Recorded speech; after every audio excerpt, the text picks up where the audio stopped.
తెలియజేస్తున్నా.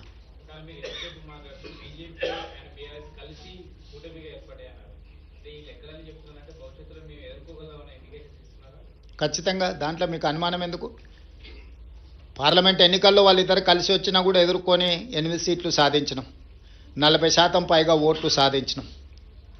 ఇది భవిష్యత్తుకు పునాదులే వాళ్ళిద్దరూ కలిసిమెలిసి పోటీ చేస్తారనేది. నిన్న కేటీఆర్ ఒక రోజు ముందు కేటీఆర్ మాట్లాడతారు, తర్వాత రోజు కిషన్ రెడ్డి మాట్లాడతారు. సేమ్ ప్రెస్ మీట్ ఏదైనా చూడండి మీరు. కిషన్ రెడ్డి గారు ఇప్పుడే ఏదో జరిగిపోయినట్టుగా, బీఆర్ఎస్ ఉన్నప్పుడు అద్భుతాలు జరిగినట్టుగా, బీఆర్ఎస్ ఉంటేనే బాగుంటుంది అన్నట్టుగా కిషన్ రెడ్డి గారు వ్యవహార శైలి చూసిన తర్వాత మీకు ఏమైనా అనుమానం ఉందా? అందుకే చెప్తున్నా, వాళ్ళిద్దరు కలిసి 1/3, కాంగ్రెస్ ఒకటి 2/3. వాళ్ళిద్దరు కలిసి 33%, మేము ఒక్కరం 66%.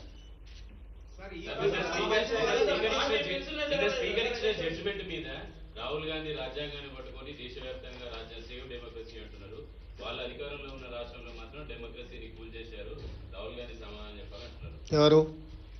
టీఆర్ఎస్ అడగండి, పెళ్ళి రాహుల్ గాంధీ గారు రాగానే ఢిల్లీకి వెళ్ళి అడగమని చెప్పండి. స్పీకర్ గారి నిర్ణయం మీద రాజకీయ పార్టీగా మేము స్పందించడానికి ఏమీ లేదు. స్పీకర్ గారి నిర్ణయాన్ని వాళ్ళకు నచ్చకపోతే న్యాయస్థానాలు ఉన్నాయి. మీరు రాసిచ్చిన స్క్రిప్టునే స్పీకర్ అనౌన్స్ చేశారు, మీరు సభలో కూడా ప్రస్తావించారు అసలు అని. ఇప్పుడు నేను వాళ్ళ అవగాహన రాహిత్యానికి జాలి పడుతున్నా. పదే హరీష్ రావు గారు శాసనసభలోనే మేము 37 మంది శాసనసభ్యులు ఉన్నాం, మాకింత సమయం ఇవ్వాలని మాట్లాడింది మీరు కళ్ళతో చూసిరు, మీరు చెవులతో విన్నారు, అవునా? ప్రతిసారి శాసనసభ ముగింపు సమావేశాలలో స్పీకర్ గారు ఒక బులెటిన్ ఇష్యూ చేస్తారు. ఏ పార్టీకి ఎంతమంది శాసనసభ్యులు ఉన్నారు, వారు ఎంతెంత సమయం మాట్లాడినరని ప్రతిసారి బులెటిన్ ఇష్యూ చేస్తారు స్పీకర్ గారు. ఇప్పటివరకు జరిగిన అన్ని శాసనసభ సమావేశాల ముగింపులో స్పీకర్ గారు స్పష్టంగా ప్రకటించారు. ఏ ఒక్క రోజు కూడా స్పీకర్ గారి నిర్ణయాన్ని వాళ్ళు ప్రశ్నించలేదు. రెండవది, మొన్న జరిగిన శాసనసభ సమావేశాల్లో హరీష్ గారు స్పష్టంగా చెప్పారు, మా నెంబర్ 36, 37 ఉంది, మా సమయం ఇంత రావాల్సిందే, మాకంత సమయం ఇవ్వమని అడిగినారు. టీవీలో పేపర్లో మేము చూసిన ప్రతి నెల 5,000 రూపాయలు ఎమ్మెల్యేల నుంచి వాళ్ళ టీఆర్ఎస్ ఎల్పీ నిర్వహణ కోసము డబ్బులు కూడా తీసుకున్నారని. లావాదేవీలు బాగానే ఉన్నాయి, వ్యవహారం బాగానే ఉంది, వాళ్ళ పేరు మీద మైకు కావాలి, వాళ్ళ పేరు మీద మాటలు కావాలి, వాళ్ళ జీతాలలో వాటాలు కావాలి. మీ వాళ్ళనే మీ వాళ్ళు కాదు అని అనుకునే పరిస్థితి ఎందుకు దాపురించింది? ఇంత రాజకీయంగా ఇంత దుర్భరమైన, ఇంత నికృష్టమైన పరిస్థితి ఎవరికైనా వస్తుందా? సొంత పార్టీ ఎమ్మెల్యేలనే మా వాళ్ళు కాదు అని. మనం గతంలో చూసినాం, పిల్లలు నమ్ముకునేటోళ్ళను సంతలాల్లో వచ్చి పిల్లలు నమ్ముకున్నారని, కనీసం వాళ్ళు పేదరికం ఉండని అమ్ముకున్నారు అనుకున్నాం. మరి ఇప్పుడు వీళ్ళ విచిత్రం ఏందో, మేము మీ పిల్లలమే, మేము మీ వాళ్ళమే అని వీళ్ళు అంటారు, మీరు మా వాళ్ళు కాదని వాళ్ళు అంటారు. వాళ్ళు అదే చెప్తున్నారు కదా. ఎవరి ఇప్పుడు దాంట్లో ఎవరు మైనర్స్ లేరు, అందరు మేజర్లే కదా, విజ్డమ్ ఉన్నోళ్ళే కదా. ఆ మేజర్స్ విజ్డమ్ ఉన్నోళ్ళే వాళ్ళు ఎవరో చెప్తున్నప్పుడు నీ అభిప్రాయంతో నా అభిప్రాయంతో ఏం పని ఉంది?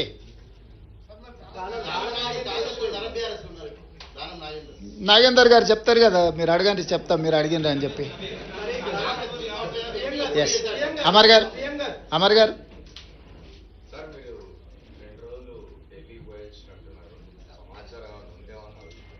దేని గురించి? సంజయ్ రౌత్ ఒక స్పెసిఫిక్ స్టేట్మెంట్ చేసినాడు. డిసెంబర్ 19 నాడు ప్రైమ్ మినిస్టర్ మారబోతున్నాడు, లేదు. ప్రైమ్ మినిస్టరే దేశంలో లేడు, ఆయనే విదేశాలలో ఉన్నాడు. అసలు 19 లోపల వస్తాడో రాడో కూడా నాకు సమాచారం లేదు. కాబట్టి మార్పు గురించి ఐ డోంట్ నో. అంటే ఆయన స్టేట్మెంట్ నా దృష్టిలో లేదు, మార్పు విషయం అసలే లేదు. ఎందుకంటే అది ఎల్పీ తీసుకోవాల్సిన, లెజిస్లేచర్ పార్టీ తీసుకోవాల్సిన నిర్ణయం నా దృష్టిలో లేదు.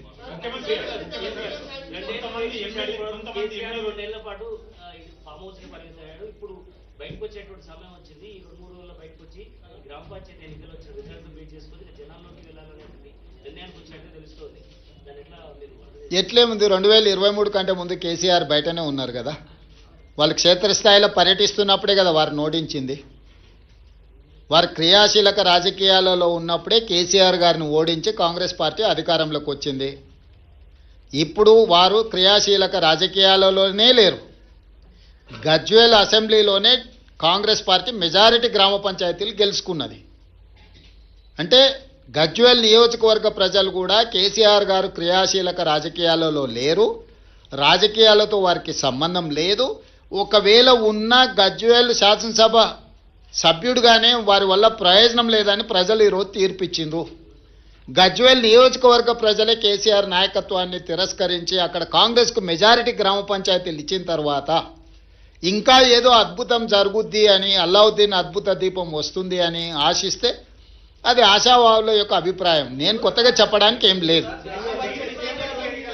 ఏం ప్రభాకర్?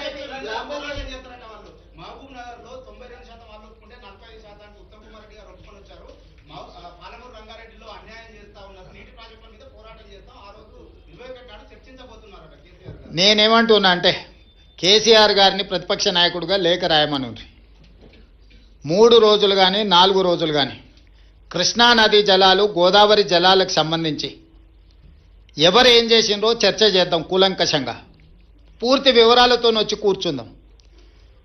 ఏ విషయమైనా వారు లేవనెత్తని 10 సంవత్సరాలలో వారు చేసిన అన్యాయాన్ని, వారు సంతకాలు పెట్టి 299 టీఎంసీ మాకు చాలు, 512 టీఎంసీ ఆంధ్రప్రదేశ్ను తీసుకోమని కృష్ణానది జలాలలో ఏ విధమైన ఒప్పందాలు చేసిండో, ఒప్పందాలతో పాటు 10 సంవత్సరాలైన పాలమూరు రంగారెడ్డి ఎత్తిపోతలకు కానీ, కల్వకుర్తి ఎత్తిపోతలకు కానీ, సీతారామ సాగర్ కానీ దేనికి నికర జలాలు కానీ వరద జలాలు కానీ సాధించలేదు.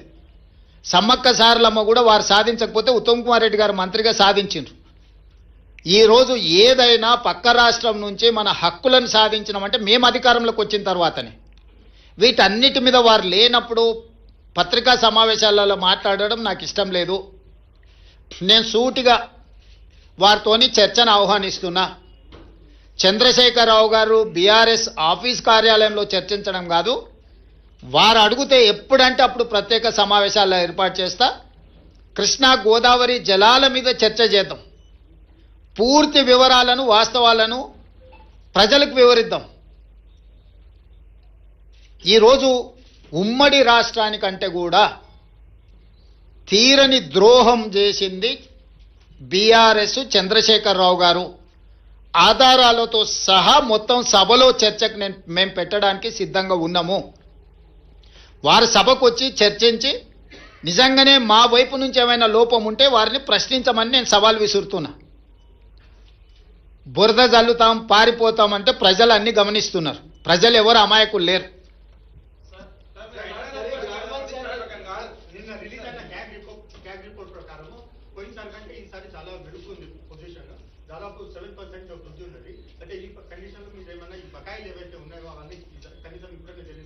ఏం బకాయి?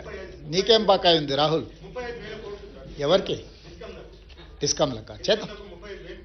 నేను ముందే చెప్పిన ఆదాయం పెంచుతాం, పేదలకు పంచుతామని. వారు చెయ్యండి, మేం చేసింది సన్నబియ్యం 200 యూనిట్లు ఉచితం, 21,000 కోట్ల రూపాయల రైతు రుణమాఫీ, 9,000 కోట్ల రూపాయలు 9 రోజుల్లో రైతు భరోసా, 22,500 కోట్ల రూపాయలు 4,50,000 ఇందిరమ్మ ఇండ్లు. ఇట్లా చంద్రశేఖరరావు గారి చెయ్యని చాలా పనులను ఈరోజు మేము చేసినాము. ఈ ఆదాయాన్ని పెంచుకుంటూనే, దుబారాను తగ్గించుకుంటూనే ఈరోజు ఈ పథకాలన్నిటిని కూడా అమలు చేస్తున్నాము. ఎంత ఆదాయాన్ని పెంచితే అంత పేదలకు ప్రయోజనం చేకూర్చే విధంగా ఖచ్చితంగా మేము వాటిని వినియోగం చేస్తాం. ఒక్క రూపాయి కూడా దుర్వినియోగం జరగకుండా ప్రజలకు ఏ రకంగా మేలు చేయాలనేదే మా నిత్యం తాపత్రయము. ఖచ్చితంగా వాటిని అమలు చేస్తాం. ఇప్పుడు ఎన్నికలకు సంబంధించి మాట్లాడుకుందాం. గ్రామ పంచాయతీ ఎన్నికలు, వాటి ఫలితాల మీద మాట్లాడుకుందాం.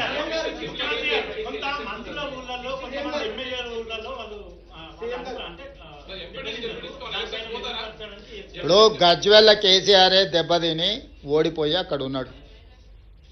ప్రధాన ప్రతిపక్ష నాయకుడే ఓటమి చెందిండు. మెజారిటీ సీట్లు కాంగ్రెస్కి వచ్చినాయి. గ్రామాల ఎన్నికలు గ్రామ పరిస్థితులను బట్టి జరుగుతాయి. శాసనసభ్యుడినో, మంత్రినో, ముఖ్యమంత్రినో పట్టి జరగవు. ఓవరాల్గా ఫీల్ గుడ్ ఫ్యాక్టర్ ఉంటుంది. గ్రామంలో ఉండే నేపథ్యాన్ని, సామాజిక వర్గాల సమతుల్యతను దృష్టిలో పెట్టుకొని ఎన్నికలు జరుగుతాయి. ఎట్లా జరిగినా ఫలితాలు అనేది ఇక్కడ కళ్ళకు కట్టినట్టుగా కనిపిస్తున్నాయి. 94 నియోజకవర్గాలలో 87 శాసనసభ నియోజకవర్గాలలో కాంగ్రెస్ పార్టీకి మెజారిటీ వచ్చింది. ఈ లిస్ట్ అంతా మీకు ఇస్తాము. ఏ నియోజకవర్గంలో ఎన్ని గెలిచిండ్రో స్పష్టంగా మీకు లిస్ట్ ఇస్తాము. మీరు కావాలంటే నిజ నిర్ధారణ కమిటీ వేసుకొని ఆయా నియోజకవర్గాలలో మీరు పర్యటించండి. ఇన్ని 12,702 గ్రామ పంచాయతీల ఎన్నికలు జరిగినప్పుడు 1, 2, 3 అటో ఇటో ఫలితాలు వస్తాయి. ఆ ఫలితాలు అనేది భవిష్యత్తులో మన కార్యాచరణను సవరించుకోవడానికి ఉపయోగించుకుంటాం తప్ప దానికి మించి వేరే రకంగా దీని మీద చర్చించుకోవాల్సిన అవసరం లేదు.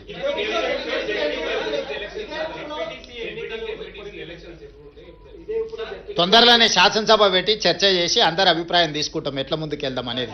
ప్రతిపక్షాలకు కూడా అవకాశం ఇస్తాం. ఆ ఎన్నికల్ని ఎంపీటీసీ, జడ్పీటీసీ, మున్సిపల్ ఎన్నికలు, మున్సిపల్ కార్పొరేషన్ ఎన్నికలు వీటన్నిటికీ సంబంధించి కూడా తొందరలోనే శాసనసభ సమావేశాలు ఏర్పాటు చేసి ప్రతిపక్షాలను కూడా అడుగుతాం ఏ విధంగా ముందుకు వెళ్దాము, 42% బీసీ రిజర్వేషన్లు ఏ విధంగా సాధించుకుందాము, భవిష్యత్ కార్యాచరణ ఎట్లుంటే బాగుంటుందో ప్రజాస్వామిక బద్ధంగా చర్చ చేసి అసెంబ్లీలో ఆ తర్వాత ఎన్నికలపై ఒక నిర్ణయానికి వస్తాం.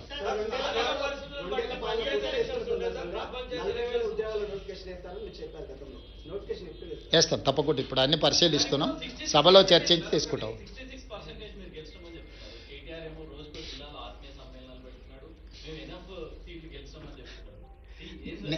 అందుకే ప్రభాకర్ క్లియర్గా నేను పర్సంటేజ్తో సహా గ్రామ పంచాయతీలతో సహా ఈరోజు 94 శాసనసభ నియోజకవర్గాలలో ప్రతి నియోజకవర్గంలో ఏ పార్టీ ఎన్ని గెలిచిందో నేను అధికారికంగా ఒక నోటు విడుదల చేస్తున్నా.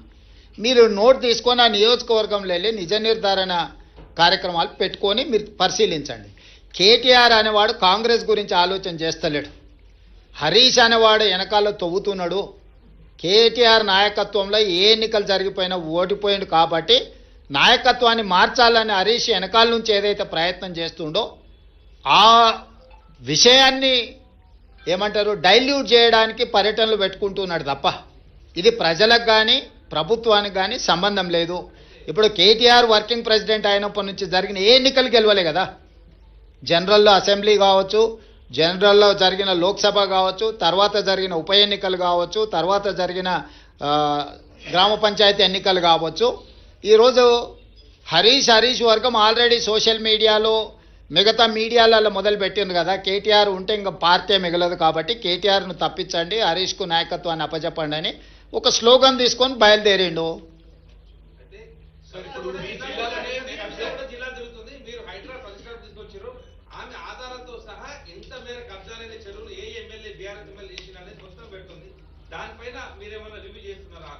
అన్నిటి మీద చేస్తాం. ఇప్పుడు నువ్వు చెప్పింది రివ్యూ చేస్తాం, వాళ్ళు చెప్పింది రివ్యూ చేస్తాం. రీసెంట్గా కేఏ పాల్ గారు కూడా కొన్ని అంశాలు లేవనెత్తిండు, వాటిని కూడా రివ్యూ చేస్తున్నాం. నీ అమాయకత్వం అది. మీరు లేనిది ఊహించుకొని కాయించుకొని గత 10 ఏళ్లలో జరిగినవి తీసుకొని ఇప్పుడు జరుగుతున్న వాటిని తీసుకొని ఎన్ని గురుకులాలు ఉన్నాయి, ఎక్కడేం జరిగింది అనేది లెక్క లేకుండా బాధ్యత లేకుండా ప్రశ్నలు అడగకండి. అట్లాంటి పరిస్థితి రాదు. ఎక్కడైనా ఏదైనా జరిగితే తక్షణమే చర్యలు తీసుకుంటున్నాం. ధన్యవాదాలు.